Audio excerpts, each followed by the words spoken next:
Muito boa noite, senhoras e senhores.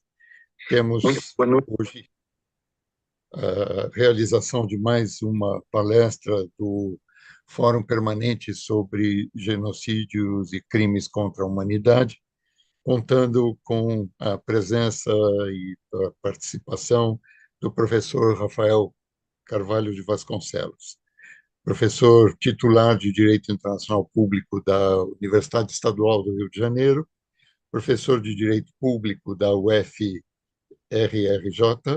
mestre e doutor pela USP e pela UERJ, integrante da lista de árbitros para disputas em matéria comercial e painéis TSD da União Europeia, advogado e consultor.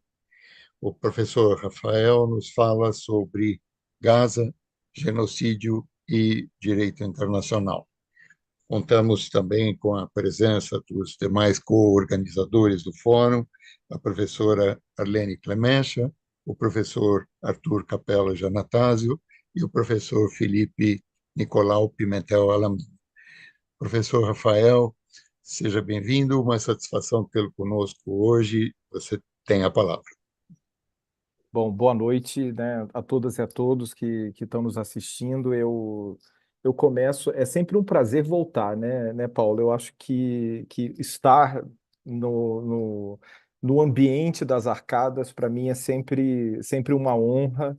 Eu tive por muito tempo nesses bancos, né?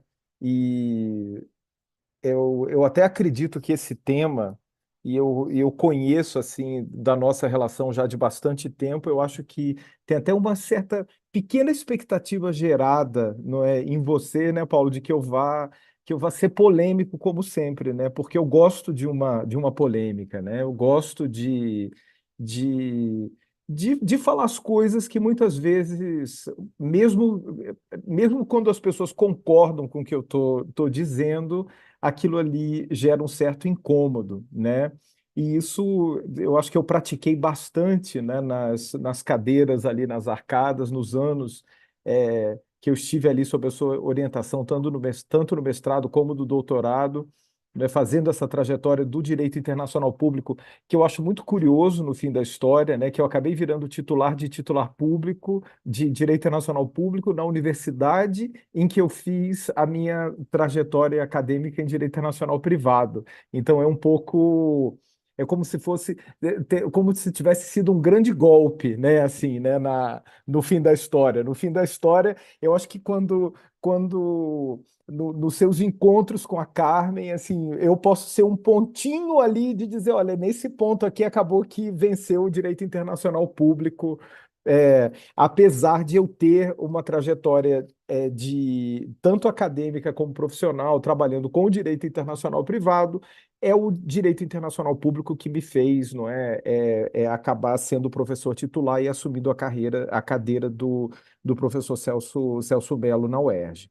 Bom, feitas essas considerações assim iniciais, o nosso tema ele não é um tema de uma conversa agradável, não é? A gente não está aqui para conversar a respeito de temas ou tocar em temas que são temas simples, que são temas que, que fazem com que a gente possa tratá-los de uma forma leve ou de uma forma menos séria, com menos seriedade mesmo, né? E aqui nesse ponto eu acho muito importante iniciar essa nossa conversa e essa minha fala, que é uma fala despretensiosa. Eu não tenho realmente a pretensão de trazer nada de muito novo nessa nossa conversa. Eu quero apenas compartilhar com o grupo, né, de vocês, que vocês já têm uma trajetória muito longa nesses temas, algumas inquietudes e algumas reflexões que eu tenho feito, não ao longo dos últimos meses, não é, de outubro para cá, mas ao longo dos últimos anos, e são reflexões que acabam tendo reflexos no direito internacional, e não apenas no direito internacional público especificamente, mas no direito internacional humanitário e nas responsabilidades dos agentes, né, dos estados, e é mais ou menos essa a minha linha de abordagem aqui, de reflexões. E falando dessas reflexões, eu quero começar fazendo uma separação entre, e aqui eu não estou falando na terceira pessoa, estou falando na primeira pessoa, mas o meu eu professor de direito internacional do meu eu é, indivíduo, Rafael, com as minhas convicções e os meus posicionamentos, não apenas ideológicos, mas com a minha cosmovisão, que são coisas que a gente não consegue separar. É como quando a gente reflete a respeito de um juiz, ou reflete a respeito de um árbitro, ou reflete a respeito de qualquer pessoa que pretenda ser muito independente, muito é, não e muito imparcial nas suas falas, nas suas decisões, isso é uma grande falácia. Porque ao fim e ao cabo, ninguém consegue se distanciar ou abandonar as suas ideologias e a sua cosmovisão.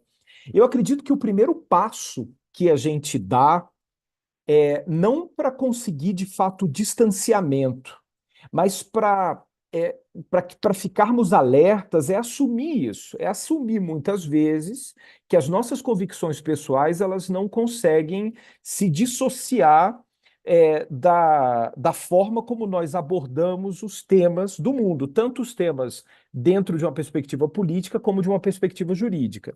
Eu estou falando isso porque eu quero deixar bastante claro que quem conversa aqui hoje nesse fórum é o Rafael professor.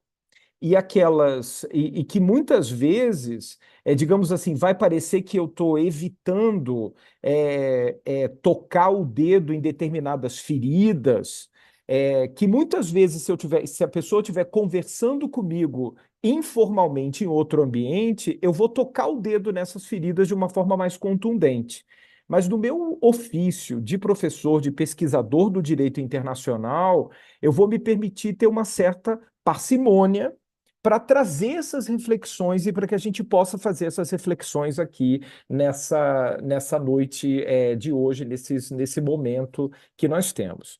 E para começar essa nossa conversa, para a gente falar desses três temas, né, que estão ali no título, Gaza, genocídio e direito internacional, a gente precisa partir de algumas premissas. E são premissas que a gente que são premissas que, na verdade, terminológicas ou premissas técnicas do direito e do direito internacional, que elas são capturadas não apenas pela opinião pública, mas pelos meios de comunicação, pela mídia, pela imprensa, e isso acaba criando. Eu gosto muito, tem um livro que não tem nada a ver com o direito internacional público. A Paula Forgione, ela gosta muito desse livro, é o Confusão de Confusiones. O livro ele é uma grande confusão, é uma questão é um livro bem interessante, é um daqueles livros que eu tenho, Paulo, que eu consegui uma edição muito antiga, nas duas línguas originais, enfim, aquelas coisas que eu gosto realmente de colecionar, eu sou meio colecionista, né? Mas usando o título, eu acho que cria, nesse ambiente da conversa sobre Gaza, genocídio e direito internacional, uma grande confusão. Uma grande confusão terminológica, uma grande confusão conceitual, que acaba fazendo com que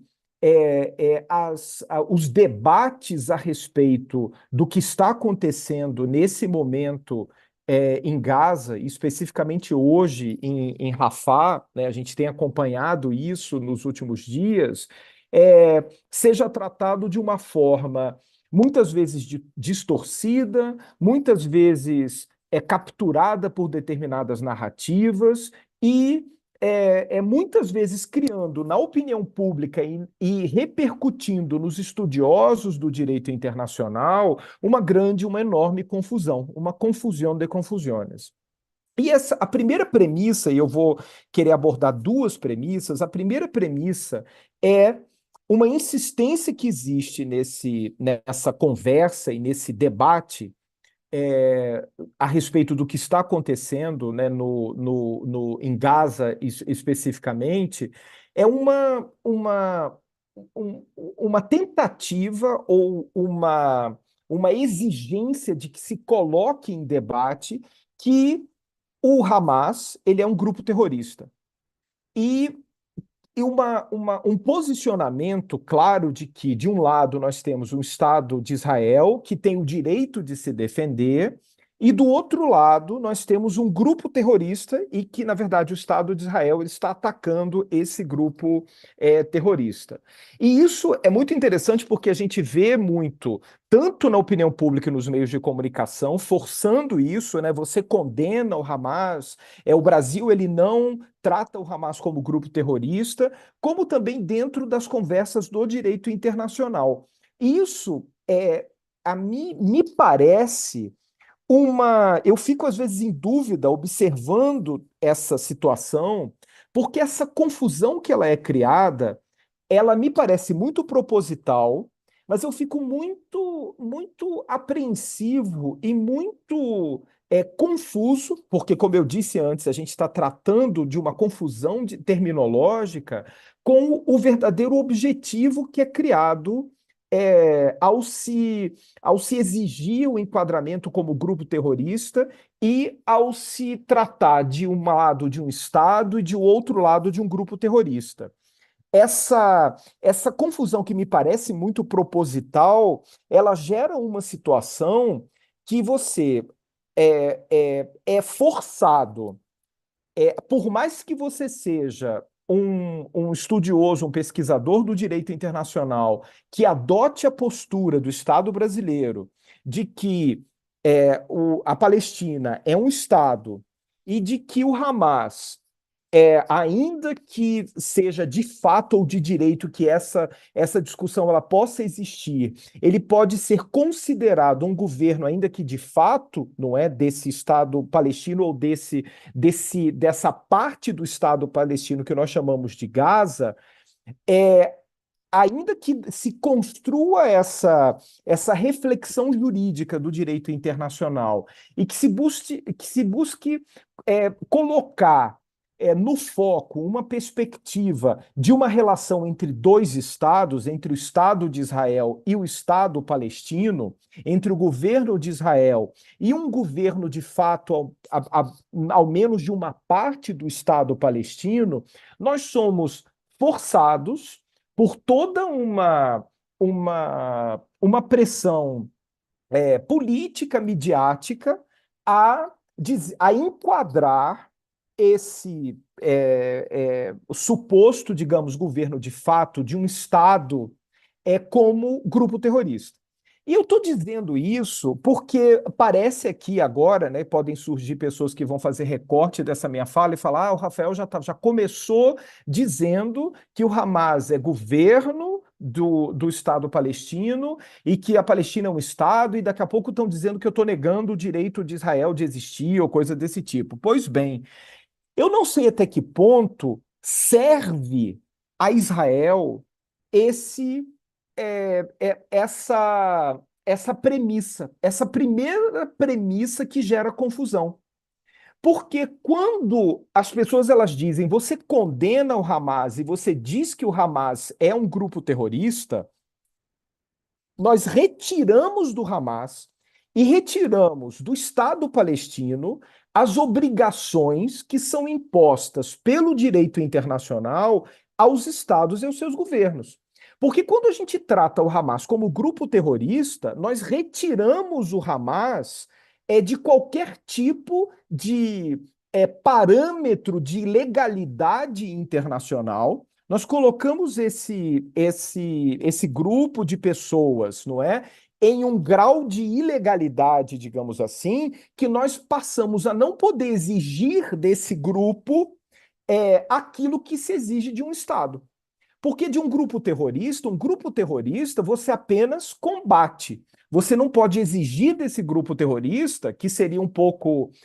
Poder pode ser feito, mas é um pouco não articulado com parâmetros de realidade. Que um grupo terrorista respeite o direito internacional humanitário, respeite o direito da guerra, ou respeite a soberania do Estado, porque a premissa de um grupo terrorista é desrespeitar o direito em toda a sua amplitude, toda a sua magnitude. Então, a primeira colocação que eu faço da confusão que é gerada e é construída a respeito dessa nossa conversa é essa conversa de que, se nós tratamos a situação como dentro de uma reflexão responsável de direito internacional público, como um embate entre dois estados, e entre dois estados com uma série de assimetrias, e que, de um lado, você tem um Estado estruturado, com um governo que pode ser considerado de direito, apesar de estar enfrentando dificuldades, e, de outro lado, você tem um Estado mal estruturado, com características de Estado falido, com um governo, pelo menos nessa parte do território, com características de legitimidade de fato, né, de uma falta de legitimidade de direito. Quando a gente retira desse equilíbrio, que é um equilíbrio próprio do direito internacional, a gente cria o primeiro parâmetro de confusão. Porque condenar um grupo terrorista é muito fácil, é muito simples, qualquer um condena. Só que desse grupo terrorista que ele é condenado, você não exige dele requisitos para um cessar-fogo. Porque um cessar-fogo, um armistício ou qualquer tipo de acordo, de pacto que celebre algum tipo de paz duradoura, ele não pode ser feito, não pode ser realizado dentro de parâmetros do direito internacional entre um Estado e um grupo terrorista. Você faz, a gente tem o exemplo da Colômbia aqui muito próximo de nós, que denota de uma forma muito, muito clara o equilíbrio frágil e algo que eu considero muito grave e critico como internacionalista, de se chamar de qualquer tipo de acordo de paz, de tratado de paz ou de algo de paz. É algo interno do direito colombiano que eles estão celebrando. Não tem parâmetros como direito internacional, se você enquadra como terroristas. Enfim, então essa é a primeira confusão. A primeira confusão, que é a confusão que gera um embate que gera uma confusão terminológica que faz com que muitas vezes as pessoas elas não consigam dialogar a respeito do que está acontecendo em Gaza, é essa estratégia que muitas vezes me parece política do Estado de Israel exigir que o mundo enquadre o Hamas como um grupo terrorista, mas que não me parece muito estratégico para que essa questão ela seja tratada dentro de parâmetros do direito internacional, de uma relação de direito internacional racionalizável dentro de parâmetros de direito internacional público e de direito internacional humanitário, de direito internacional dos direitos humanos de uma forma geral. E aí agora eu parto para a segunda confusão. A segunda premissa que cria a confusão e que, de novo, eu acredito sim ser proposital. E eu acho que uma das nossas reflexões como profissionais do direito internacional, como profissionais que pesquisam a ordem internacional e que estão preocupados não apenas com o que está acontecendo em Gaza, mas com o reflexo disso no resto do direito internacional, porque esse é um dos pontos que eu quero abordar ali na frente, porque o descumprimento do direito internacional tolerável, ele gera danos em outras áreas do direito internacional público, né? E isso acontece do direito de uma forma geral. E essa segunda premissa de confusão, a primeira premissa de confusão é essa, né? São dois estados, é um estado em grupo terrorista, a gente está sendo propositalmente forçados a enquadrar como terroristas, mas isso é estrategicamente interessante para o Estado de Israel, é interessante para o direito internacional, é interessante para o mundo, não é? Essa é a primeira, digamos, reflexão. E a segunda reflexão de confusão tem a ver com a confusão, e aí vem de novo essa palavra, né, que está surgindo muito aqui, entre o Estado de Israel e o povo judeu. E isso é muito curioso, porque essa confusão ela apenas surge em dentro de cenários muito convenientes para justificar ou para criar determinados parâmetros de combate a qualquer discurso crítico a respeito das ações do Estado de Israel em Gaza. E isso é muito curioso, porque essa confusão e essa acusação que ela é feita de forma muito sistemática pelo Estado de Israel, que me parece, eu não sou judeu, e isso eu não tenho lugar de fala a respeito dessa confusão entre o Estado de Israel e o povo judeu, mas me parece muito perigoso essa apropriação por um Estado de uma causa que é uma causa de um povo. E essa apropriação ela gera uma proteção retórica em relação a esse Estado, em relação especificamente ao governo desse Estado, mas ao mesmo tempo ela me parece, talvez eu vá usar uma palavra muito forte, desonrar a história de opressão desse povo. E eu paro aqui nesse comentário porque, como eu disse, eu não tenho lugar de fala, mas eu observo isso com muita curiosidade, mas com uma certa apreensão. Porque essa confusão, ela é uma confusão que é mais ou menos assim: a pessoa critica o Estado de Israel e ela é acusada de antissemitismo, dizendo ao seu comentário, ele foi um comentário muito antissemita. Mas espera aí, uma coisa, é um comentário de fato antissemita que associar-se à conduta de um governo e de um Estado a uma raça, um povo específico, e outra coisa é você criticar puramente um Estado e um governo. Então, esse uso, não é? Essa instrumentalização de um episódio histórico muito traumático para a humanidade para criar um escudo moral histórico para um Estado, ela não é só muito condenável, como ela também é muito perigosa. Cria uma situação realmente de perigo. Mas eu não estou aqui para falar desse aspecto específico, né? Eu quis demonstrar a confusão, e agora eu quero dizer que essa confusão e a forma como essa confusão entre o Estado de Israel e o povo judeu, e a acusação dos críticos ao Estado de fazerem essa associação, ela acaba escamoteando, criando uma nuvem assim bastante cinza numa grande projeção. E aí eu estou falando de projeção do termo psicológico de projeção mesmo. Porque quando você ingressa num determinado território e supostamente para combater um grupo terrorista, e você não consegue separar esse grupo terrorista das mulheres e das crianças e dos civis de uma forma geral daquele grupo, você, na verdade, está atuando, fazendo uma confusão entre a entidade, seja ela um Estado, ou seja ela um enclave, seja ela um território com um governo de fato ou uma estrutura de poder de fato, com o povo a ela submetida. Você confunde, e aí trazendo para o direito internacional, o Estado palestino com o povo palestino.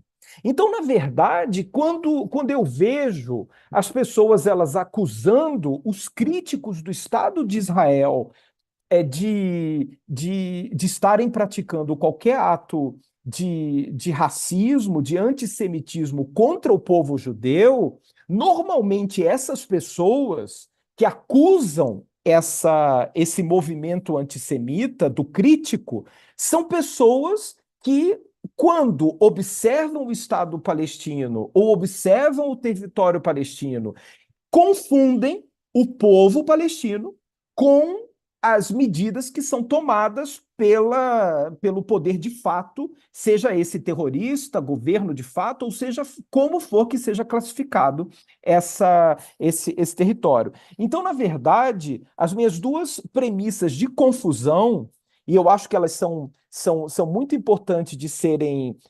colocadas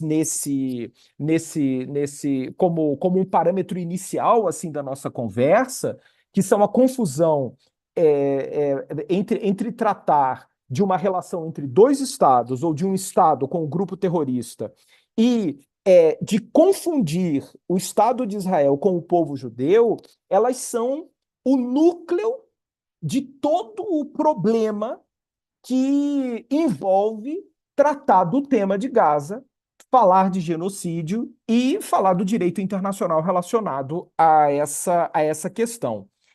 E é muito interessante porque eu gostaria, então, já avançando, de, de usar o plano retórico mesmo, virar e falar assim, então vamos lá, vamos partir do pressuposto de que nós estamos tratando de um único Estado, nós só temos o Estado de Israel, o outro grupo é um grupo terrorista, seria o Hamas. Vamos adotar essa premissa, que é a premissa que é sustentada, e vamos confundir e vamos aceitar que qualquer crítica à atuação do Estado de Israel pode ser uma crítica também ao povo judeu. Então vamos trabalhar com essa segunda premissa como um limitador daquilo que nós podemos de fato criticar na atuação do Estado de Israel.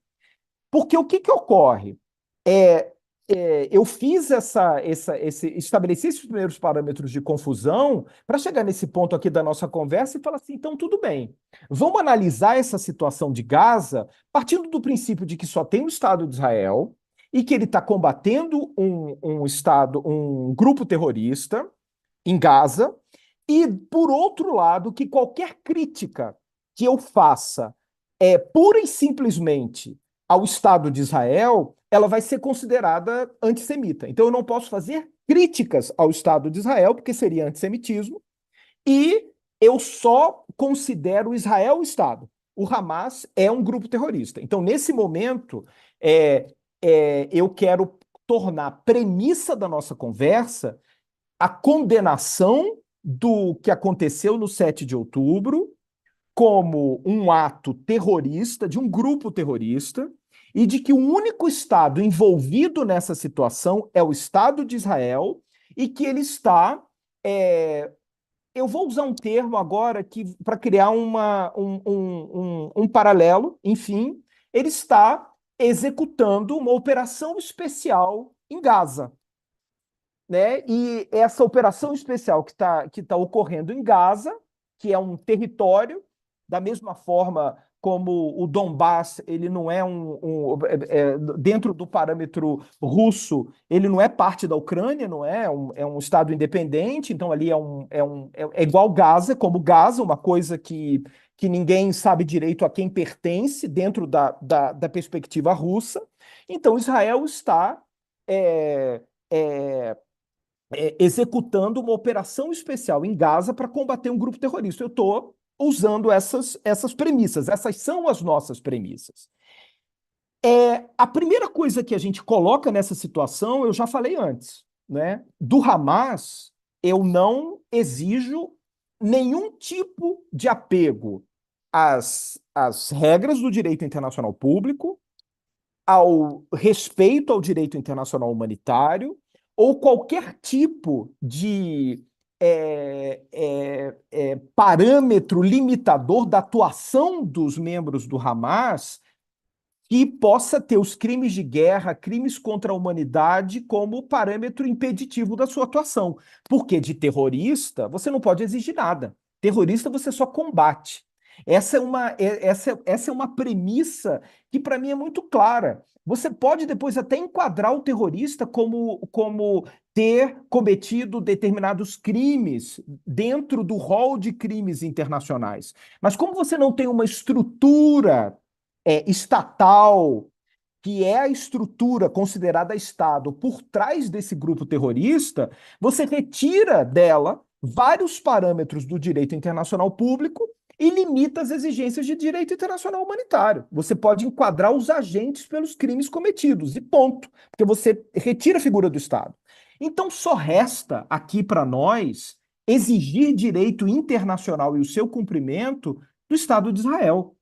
Quem tem que cumprir o direito internacional público, o direito se submete de fato ao direito internacional público e especificamente ao direito internacional humanitário e precisa exigir e controlar os seus agentes para que eles não cometam crimes de guerra, crimes contra a humanidade ou pratiquem atos de genocídio, inclusive punindo esses agentes em caso de cometimento, é o Estado de Israel. Então, esse é o primeiro posicionamento. E quando nós observamos essa estrutura, a primeira questão que se coloca à prova, vamos ponto a ponto, direito internacional. Israel precisa é, respeitar a institucionalidade internacional. E o respeito à institucionalidade internacional e as circunstâncias políticas que que se refletem nessa situação no direito internacional, nas institucionalidade internacional, a partir do que está acontecendo em Gaza, elas acabam colocando o direito internacional em xeque. Elas abalam as próprias estruturas do direito internacional. Eu não quero entrar nos detalhes, mas assim, a gente poderia citar a Agência da ONU para Refugiados, né, de palestinos e a forma como Israel lida com essa agência da ONU, o número de funcionários da Organização das Nações Unidas. É tão curioso, né, gente? A gente lembra do caso Bernadotte, né? Aliás, a ONU aí tem a personalidade jurídica justamente numa questão de que Israel não protegeu ou não garantiu a proteção, e a gente olha o que está acontecendo em Gaza, esse número enorme de funcionários da Organização das Nações Unidas assassinados nessa operação especial, e isso é um dano muito grave, é um desrespeito à institucionalidade internacional. Isso coloca o direito internacional numa posição muito, é, muito complicada. É uma posição, Paulo, que coloca, e aí, já que a gente tem o Putin reeleito agora com essa reeleição do Putin, coloca o Ocidente numa situação muito complicada. Porque você pode falar o que for das eleições, que teve repressão, que a oposição não pôde se candidatar, mas o sujeito foi reeleito com mais de 80% dos votos. Então você tem ali uma questão de legitimidade que no discurso do Ocidente fica muito complicada. Eu estou dizendo esses dias que o Ocidente ele não consegue entender a Rússia. Eu não consigo entender a Rússia, é muito difícil entender a Rússia. Mas o que eu quero falar dessa história, e por que eu trouxe a Rússia para esse debate, é que a violação, ou as violações, ou os indícios de violação sistemática do direito internacional, eu não cheguei no humanitário ainda, por Israel em Gaza, e eu estou pegando só uma dos fatores, que é o fator do assassinato de tantos funcionários internacionais das Nações Unidas, que Israel, como membro da ONU, tem o dever de proteger essas pessoas mais do que ninguém, né, decorrente de toda um catálogo de normativas de direito internacional. Essa conduta ela faz com que Vladimir Putin passe a se tornar uma figura razoável. E aí a minha pergunta é: isso é bom para a ordem internacional? Isso isso é interessante para o direito internacional? quando a gente vê aqueles gráficos comparativos, e aí já ingressando um pouco no direito internacional humanitário, que dão conta de que 500 e poucas crianças foram assassinadas em 2 anos de guerra na Ucrânia, e o número em Gaza da operação especial, né, porque já que são 2 operações especiais, que a gente está tratando, né, de 2 estados que não reconhecem que estão lutando em regiões de outra soberania. A Rússia, sim, agora está avançando, mas ela não reconhece ali o Donbass como sendo soberania ucraniana. É, isso é muito danoso para o direito internacional. É danoso para o direito internacional porque a gente começa a. É tudo uma questão de comparação, é tudo uma questão de parâmetro. E a questão de parâmetro faz com que algo que era muito ruim se torne não tão mal assim, né? Porque foram 500 crianças em 2 anos. Olha o que eu estou chegando a relativizar. Foram só apenas 500 crianças assassinadas pela Rússia, pelos ataques russos na Ucrânia em 2 anos. Então, esse é um efeito que é um efeito muito danoso. A gente tem o efeito jurídico prático, que são, eu estou dando só o exemplo desses assassinatos, mas a gente tem um efeito retórico, político, muito danoso para a ordem internacional. E faz com que se gere uma sensação de que talvez a institucionalidade internacional ela não seja capaz de responder a esses desafios. E a partir do momento que algo não é mais capaz de responder a desafios, isso passa a não ser mais levado tão a sério, isso passa a não ser mais considerado algo digno de tanto respeito e de tanta deferência, e aí eu estou falando da institucionalidade internacional como um todo. Esse é o dano imediato que eu vejo ao direito internacional. Quando a gente chega no direito internacional humanitário, é muito curioso porque a gente ouve muito, né? Quando alguém fala, mas olha, não pode bombardear a escola, não pode bombardear o hospital, não pode atacar o hospital. Isso é violação de direito internacional humanitário. Você não pode matar civil. Ah, mas eles são escudos humanos. Ah, mas eles são. Se é escudo humano, você não pode atacar. Eu sinto muito. Se tem se você sabe que tem uma criança ali no seu alvo, você simplesmente não pode atacar. Aí o que que faz? E aí vem o outro argumento, que é você traz um argumento, eu estou trazendo um argumento de direito, convenções da Haia, Convenção de Genebra, eu estou falando de direito internacional humanitário. Não pode, não pode. Aí a pessoa olha para mim e fala assim, mas e os reféns? Eu falo, gente, os reféns, eles não são reféns de um grupo terrorista?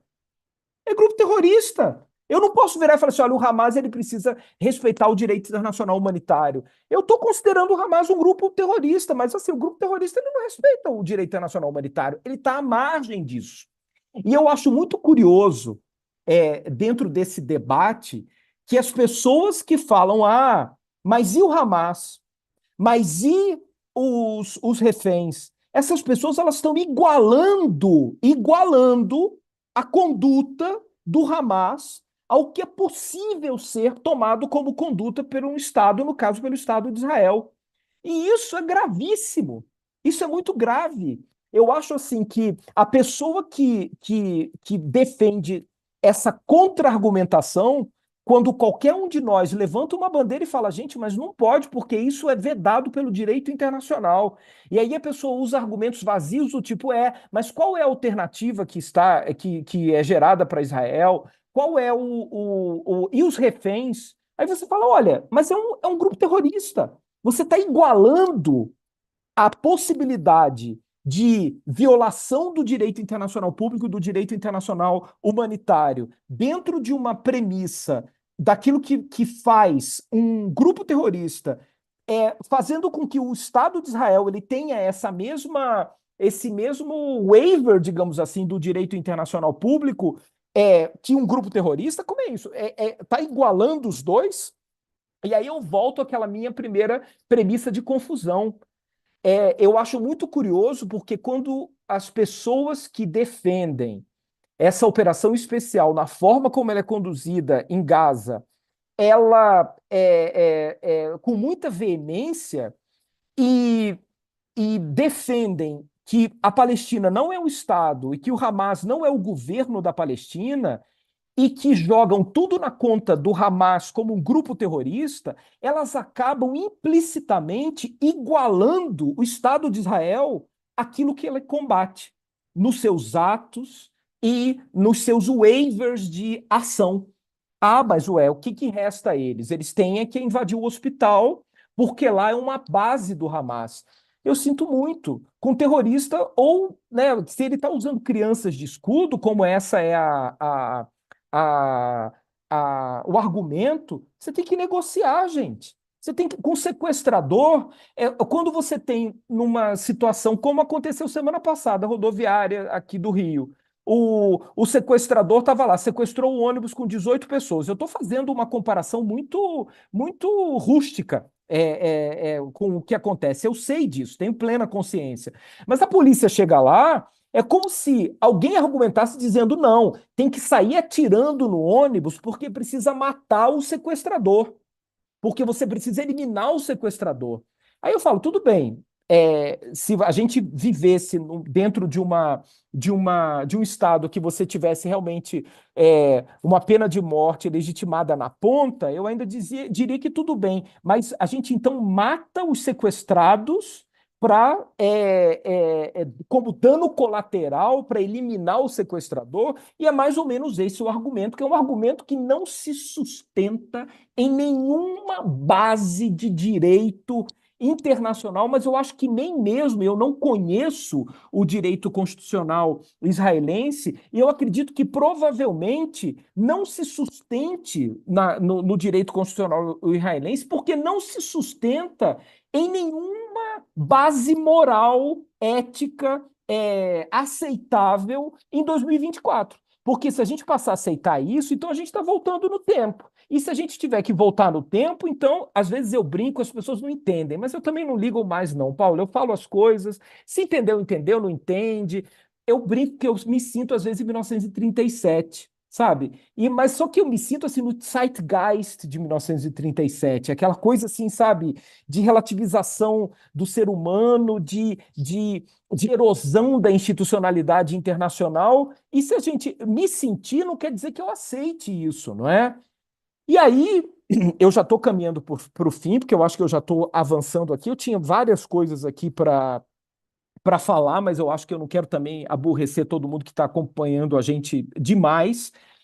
Eu quero tocar na questão dos agentes, porque eu falei aqui, eu estava falando nessas repercussões, e a lógica agora é que a gente está falando do Estado de Israel, não é? Porque com os terroristas do Hamas, eles são terroristas, então eu não posso usar a lógica, né, do direito internacional humanitário para cobrá-los, não é? Eu posso, inclusive, puni-los depois, mas uma cobrança prévia eu cobro de estados, não é? Daquilo que a gente chama de sociedade internacional propriamente dita, pois bem, e aí a gente chega na responsabilização dos agentes. É uma confusão que se faz, né? E eu acho aí muito interessante. Os críticos de Israel falam os crimes de Israel. A gente fala isso no bar, né? Você senta lá no bar, tá tomando uma cerveja, e fala, não, porque não, são muitos crimes cometidos, sei lá, pela Rússia, por Israel, pelos Estados Unidos, né? E por vários outros aí dos nossos membros da sociedade internacional, mas os crimes eles são imputados aos agentes do Estado israelense, né? E nesse momento, e eu vou chegar no genocídio, nesse momento eu não quero criar aqui nenhum tipo de especulação. Eu quero trabalhar com os indícios. A gente tem indícios, né? A gente não tem ainda ser muito contundente, dizendo, olha, a autoridade foi cometido um crime específico quando houve a invasão do Hospital X que matou tantas crianças.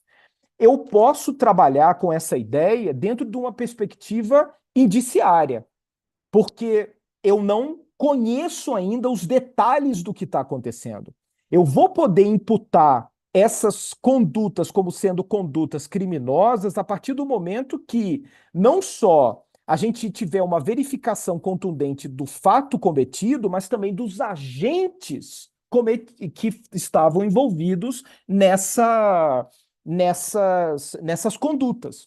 Então, para que a gente possa imputar crimes contra a humanidade, crimes de guerra aos agentes do exército israelense e, eventualmente, aos combatentes do grupo terrorista do Hamas, estou falando grupo terrorista, né, para deixar muito claro, para ninguém falar aqui sei lá, defendendo o terrorista. Não, para a gente fazer essa imputação, a gente precisa ter acesso aos dados, às condutas e indicar quem são esses agentes. Então, eu não posso dizer ainda que fulano de tal cometeu um crime tal que seria, por exemplo, passível de uma persecução penal, seja no Tribunal Penal Internacional, seja num tribunal penal, quem sabe daqui a 10, 15 anos, um tribunal penal para os crimes de Israel em Gaza cometidos por Israel e pelo Hamas, porque a gente não é normalmente assim, você olha os dois lados.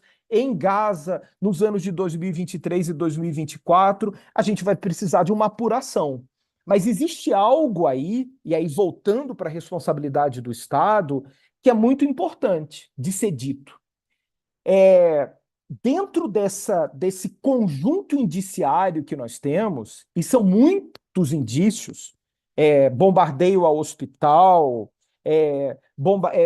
atirador, sniper assassinando civis na fila para busca de ajuda humanitária, bombardeio à escola, campo de refugiados sendo bombardeado. Então, com a morte, com o resultado morte de milhares de crianças e civis de uma forma geral, a gente tem, nesse conjunto indiciário muito robusto, a gente tem argumentos bastante fortes para, pelo menos, dizer que o Estado de Israel ele não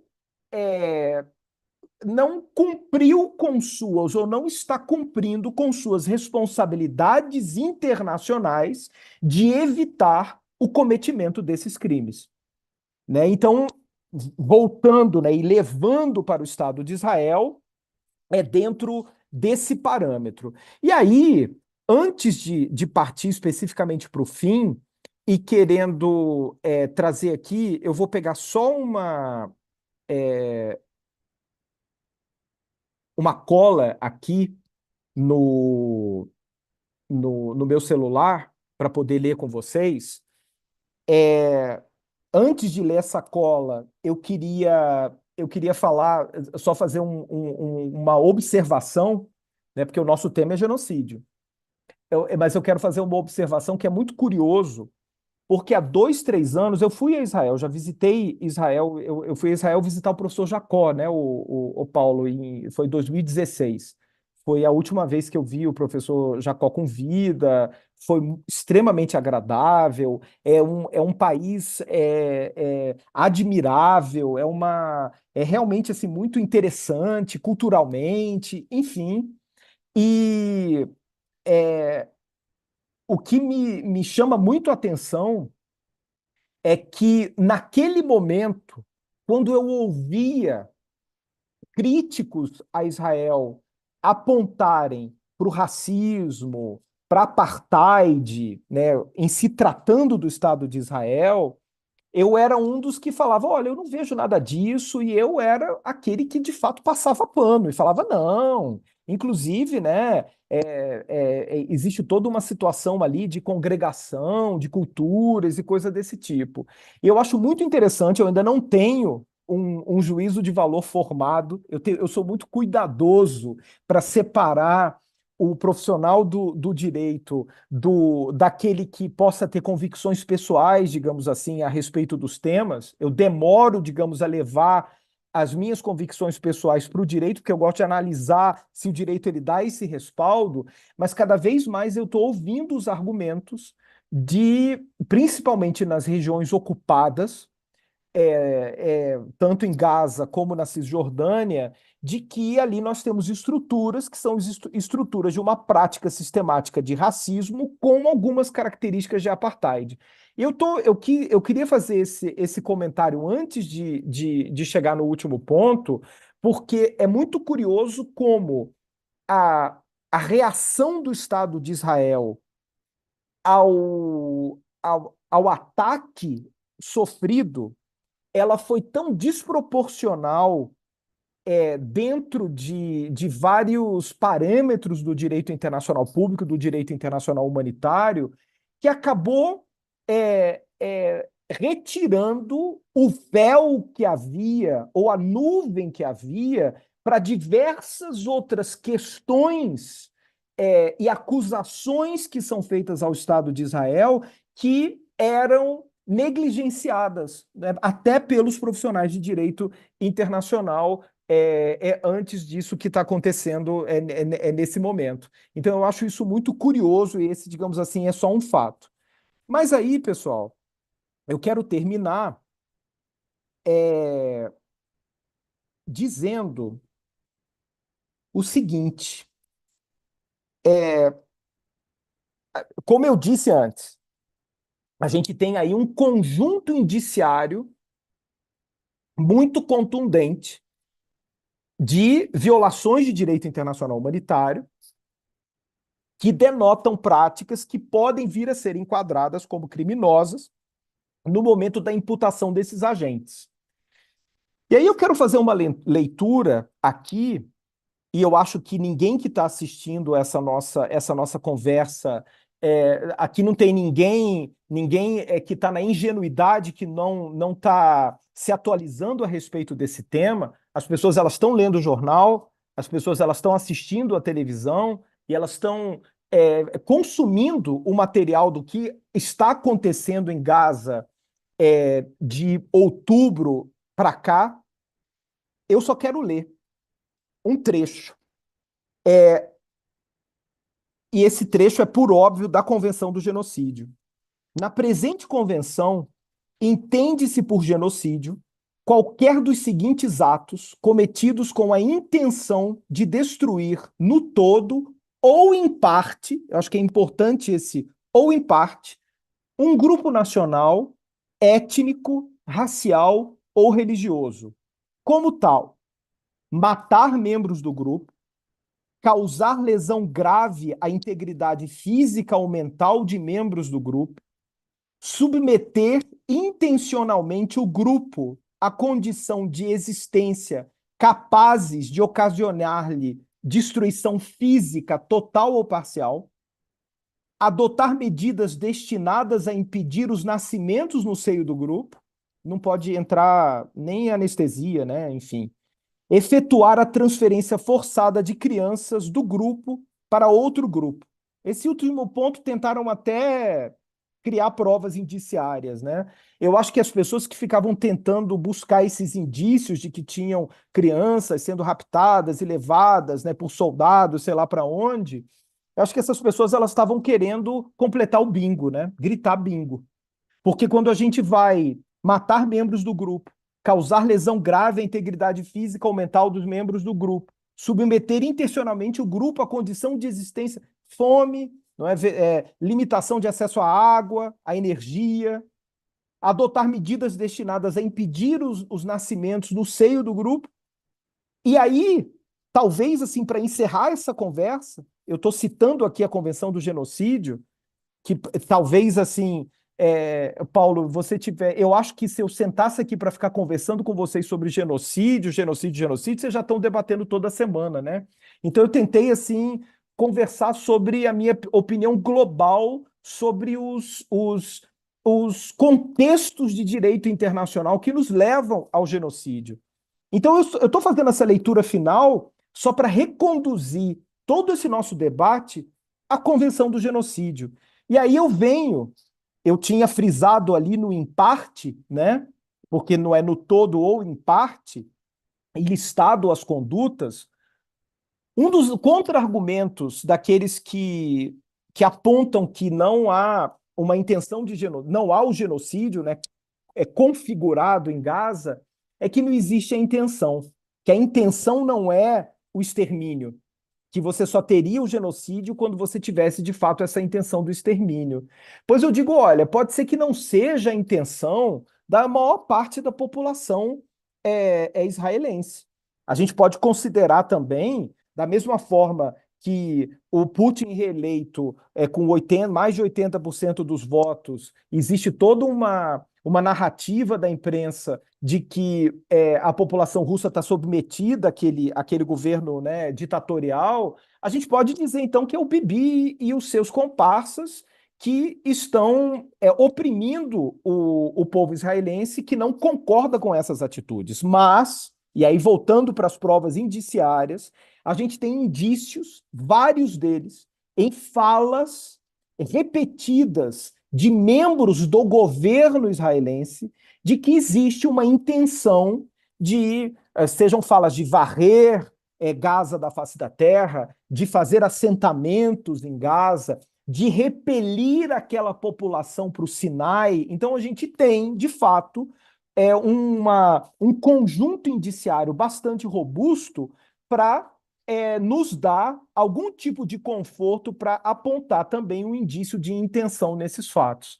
E com isso, Paulo, eu completei aqui 1 hora mais ou menos da nossa fala. Eu concluo agradecendo, né, essa oportunidade de falar sobre esse tema, é, achando que eu acho que dessa vez eu não fui muito polêmico, Paulo. Eu tentei ser um pouco comedido nas polêmicas, né? Eu já fui. A idade ela está me trazendo um pouco mais de limites, né? Eu era uma pessoa totalmente sem limites, hoje eu estou um pouco mais comedido, digamos assim, nos meus limites. E é isso, eu agradeço de novo o convite. Muito obrigado. Muito obrigado, professor Rafael Vasconcelos. Não, eu acho que é justamente importante esses parâmetros que você colocou. Então, se nós colocamos dois estados em contraposição, daí podemos exigir comportamentos desses dois estados. Se nós descaracterizamos um dos lados como estado, então nós podemos exigir menos parâmetros. Então, e acho que é também importante essa distinção que você fez do criticar o atual governo do Estado de Israel não pode ser instrumentalizado como antissemitismo. Então, o que não se está dizendo que o povo judeu está se falando do governo cujo primeiro-ministro tem uma aliança com partidos de extrema direita, religiosos, fundamentalistas e tem esses fortes indícios também, como você mencionou, então e atendo-se ao texto do artigo 2º da Convenção de Genocídio de 1948, então o destruir no todo ou em parte, porque isso tem sido muitas vezes mencionado, quando se fala que você não está lá, você não pode saber como as coisas estão acontecendo. Mas, como você bem lembrou, quando o primeiro-ministro diz que quer transformar Gaza numa ilha deserta, o ministro da Defesa diz que são animais e que têm que ser tratados como tal. Nós já vimos essa desumanização do oponente em outros genocídios, como em Ruanda, que o discurso incitador da violência era chamar os oponentes de as baratas, Iniese. Temos que acabar com as baratas. Então, isso é uma tática genocidária que a gente já viu aplicada em outros contextos também. E, principalmente, a história de ter os alvos civis e a população civil como alvo. Então, acho que isso é também inegável que causa uma extrema preocupação e desconforto por esse caso concreto e também por essa multiplicação de violações do direito internacional. Então, é algo que eu tenho. Então, não só estamos no 5º ano de trabalho do Fórum Permanente esse ano, de 2024, mas também eu fui convidado, devo fazer uma palestra e uma proposta de resolução na reunião plenária do ILAD, o Instituto Hispano-Luso-Americano de Direito Internacional, em Lisboa, em 2 a 6 de setembro próximo.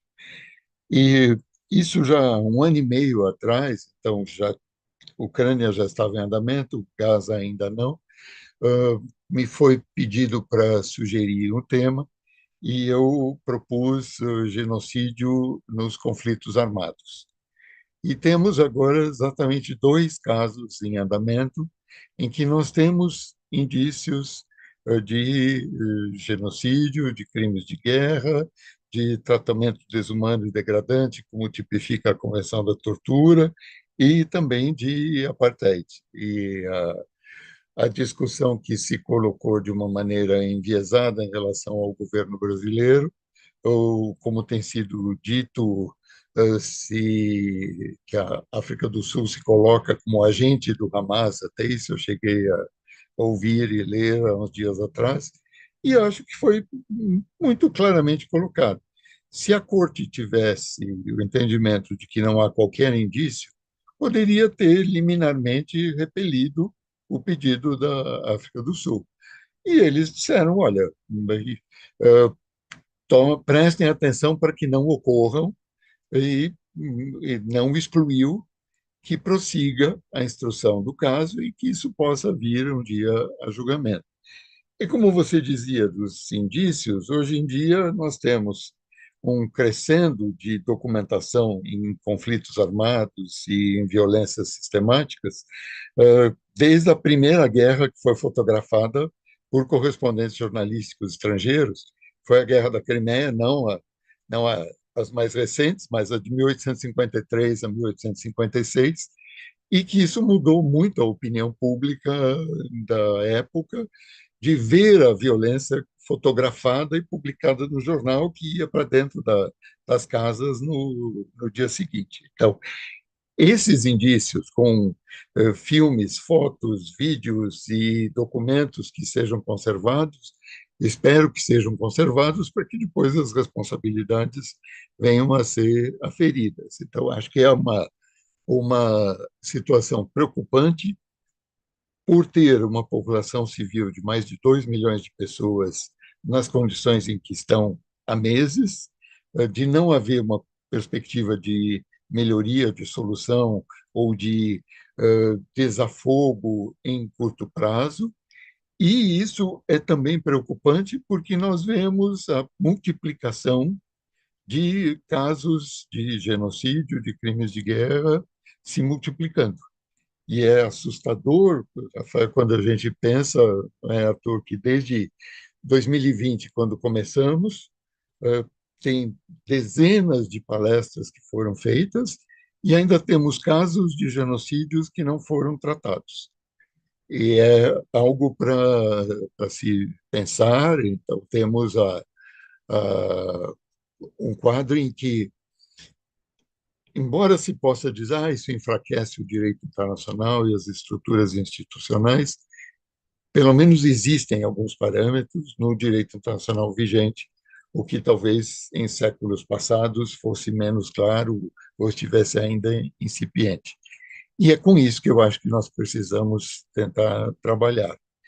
E, sobretudo, manter distinções claras e não cair nas confusões das confusões, como você nos advertia no início. Eu acho que o, eu não acho que você está mais comedido, acho que você está talvez mais sábio, está aí mais cuidadoso também. E é saudável que vá nessa direção, porque às vezes as pessoas, à medida que envelhecem, perdem os controles, então, e ficam velhos malucos. Então, eu acho que, de repente, é sensato essa linha na qual você está avançando.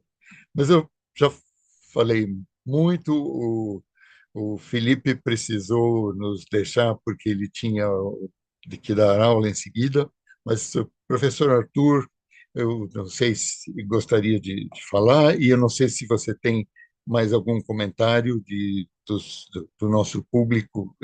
Por favor, Arthur. Obrigado, professor Paulo. Bom, doutor Rafael Vasconcelos, é uma alegria reencontrá-lo, né? No comecinho eu fiquei tímido, porque eu lembro que a gente teve debates na pós, eu era um mero mestrando e você já era um doutorando, e as observações eram sempre pertinentes, e eu aprendi muito sempre com seus comentários em vários momentos. Então, nos reencontramos aqui, então é uma honra tê-lo aqui conosco agora, enfim, com seus comentários. é, sempre aprendendo, e concordo com o professor Paulo, enfim, anotei algumas coisas, vou ler aqui, que eu acho muito importante, é interessante o seu trabalho nessa sua fala, nesses últimos momentos, em que você mostra os enlaces e os desenlaces dessas confusões conceituais que você mencionou, e mostrar as contradições de quem levanta alguns argumentos. Então, muito interessante quando você trabalha, da primeiro os termos, confusões terminológicas, para o segundo, dos problemas, das contradições de quem argumenta para um lado, mas não percebe os limites da própria afirmação. Então, acho que é muito importante e eu gosto disso. Sobre a questão do apartheid, nós tivemos uma palestra em 2022 tratando sobre, aqui no fórum, sobre o tema do apartheid, e a gente vai ter um tema, uma nova, enfim, então, a questão dos territórios palestinos ocupados, então isso em 2022 já foi trabalhado rapidamente numa sessão.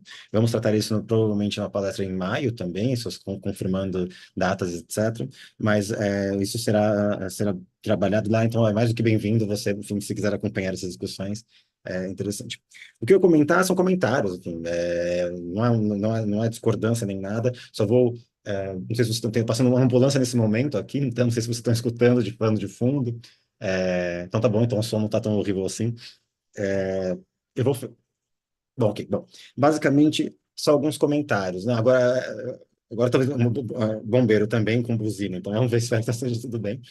Mas, basicamente, o que eu acho interessante são dois comentários gerais sobre isso. Eu fui dar uma olhada na comissão, no Comitê Internacional Cruz Vermelha, nos mapas dos países que ratificaram convenções de Genebra. E é muito interessante perceber que só tem um Estado igual, que Israel assinou as 4 convenções de Genebra e o protocolo 3, a Convenção de Genebra, que é sobre os emblemas distintivos, não o protocolo 1 nem o protocolo 2, que se fala sobre os conflitos armados internacionais e conflitos armados não internacionais.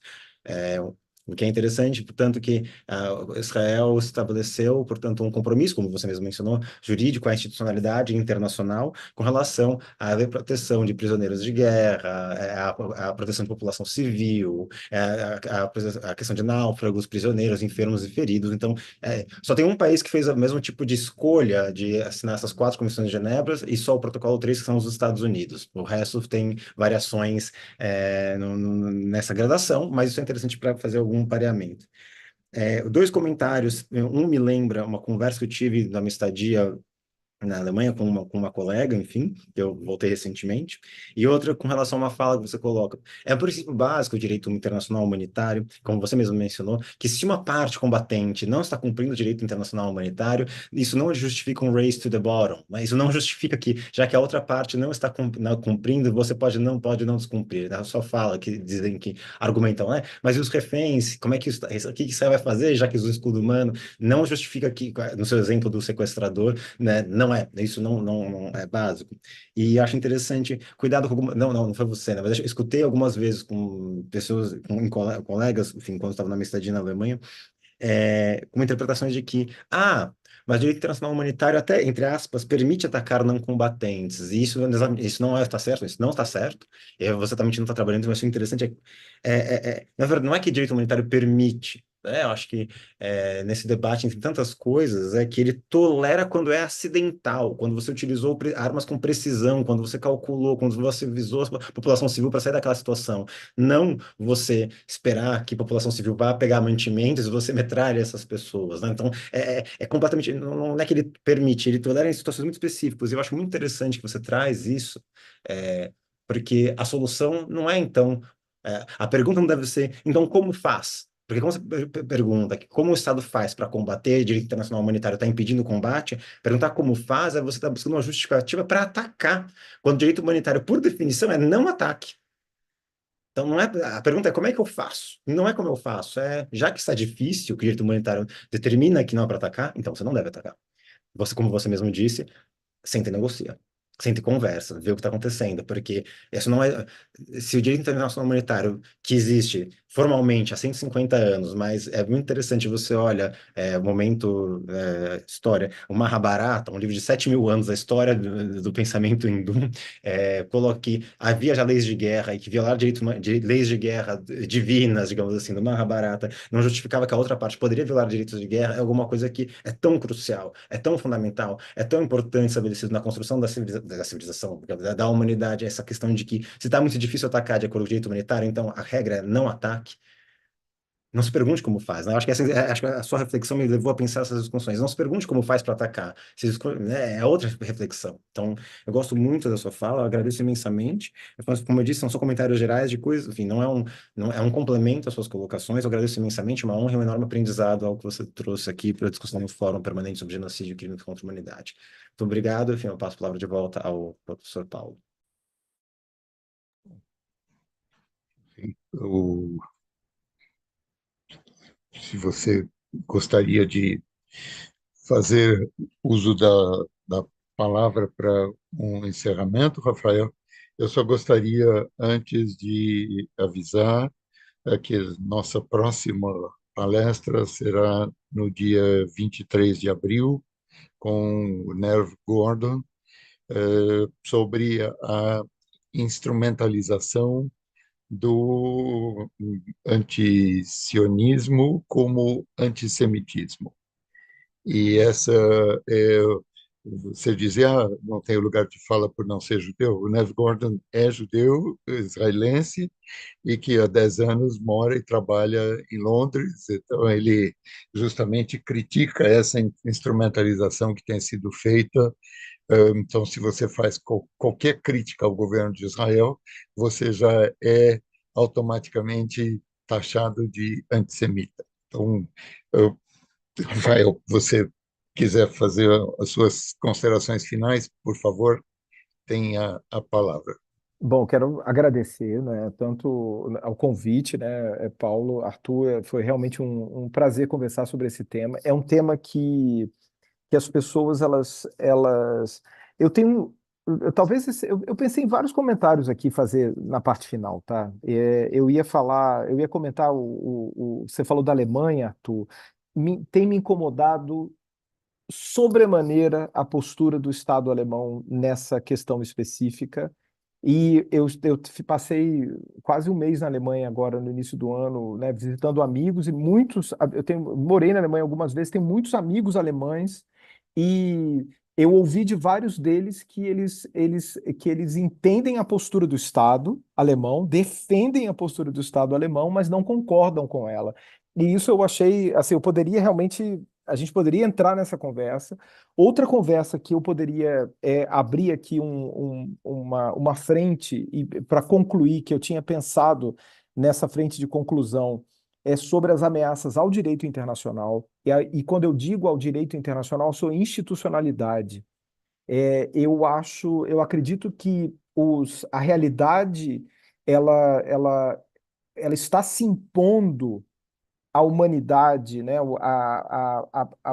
ao que a gente sonhava conquistar com a institucionalidade internacional de tal forma que a gente vai precisar, de fato, reconstruir ou repensar essa institucionalidade. Só que todas as vezes que a gente fez isso lá atrás, a gente teve algum tipo de ruptura. E é, o meu receio quando eu olho para minha filha é como é que vai ser essa ruptura, né? É mais ou menos isso. E eu perdi um pouco as esperanças. Eu era um sujeito muito esperançoso, sabe? Eu olhava assim para o direito internacional achando que ia ter, sei lá, unicórnios andando pelas ruas, sabe assim, e que ia ser o futuro maravilhoso, né, da institucionalidade internacional. Hoje em dia eu já estou pensando na ruptura e na reconstrução, porque a gente vai ter que reconstruir isso. Eu acho que a gente vai ter que, de alguma forma, ajudar a pensar essa reconstrução. Mas eu queria colocar a minha palavra final, eu queria colocar como uma mensagem para os nossos colegas.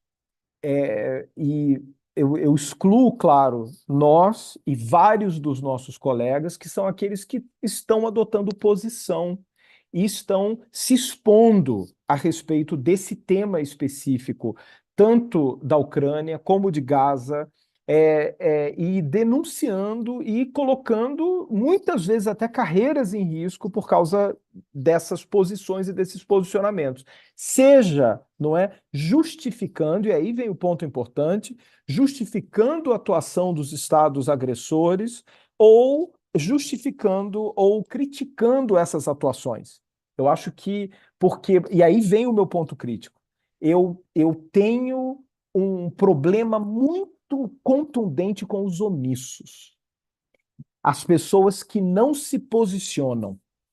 E eu costumava dizer isso fica mal interpretado hoje, em se tratando do contexto atual, e eu costumava dizer isso de uma forma muito contundente. Os omissos eram quem, de fato, ligavam o gás lá no campo. Eram os omissos que estavam cumprindo ordens, não é? Porque eram omissos, no fim das contas, porque não se posicionavam. Então, a minha crítica vai porque eu tenho percebido nos nossos colegas professores de direito internacional, de relações internacionais, muita gente se fazendo de desentendida, se fazendo de, isso não é um tema meu, isso é muito complicado.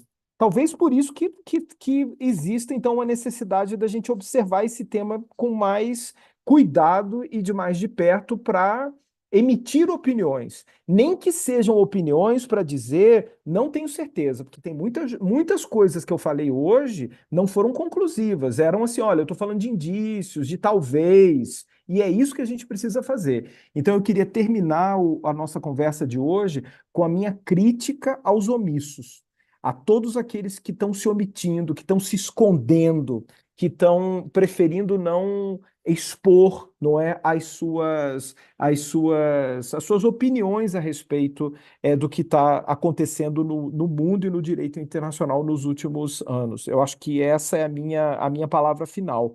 Eu não tolero os omissos, eu não consigo lidar bem com gente omissa. Eu quero gente omissa longe de mim, sabe? E é mais ou menos essa a minha. Então, que bom que eu estou perto de vocês e que vocês me convidaram aqui para vir conversar com vocês nessa noite de hoje. E é com isso eu termino a minha fala, agradecendo de novo, dizendo que vai faltar o vinho, vai faltar o peixe, vai faltar a boa conversa na sua casa aí, ô Paulo. Fica para uma próxima. Com muito Isso aí. gosto. Mais uma vez, muito obrigado, Rafael Vasconcelos e Arthur, e a todos que nos acompanharam nesta sessão de hoje sobre Gaza, genocídio e direito internacional. Uma boa noite Boa e noite, até a forte abraço e obrigado.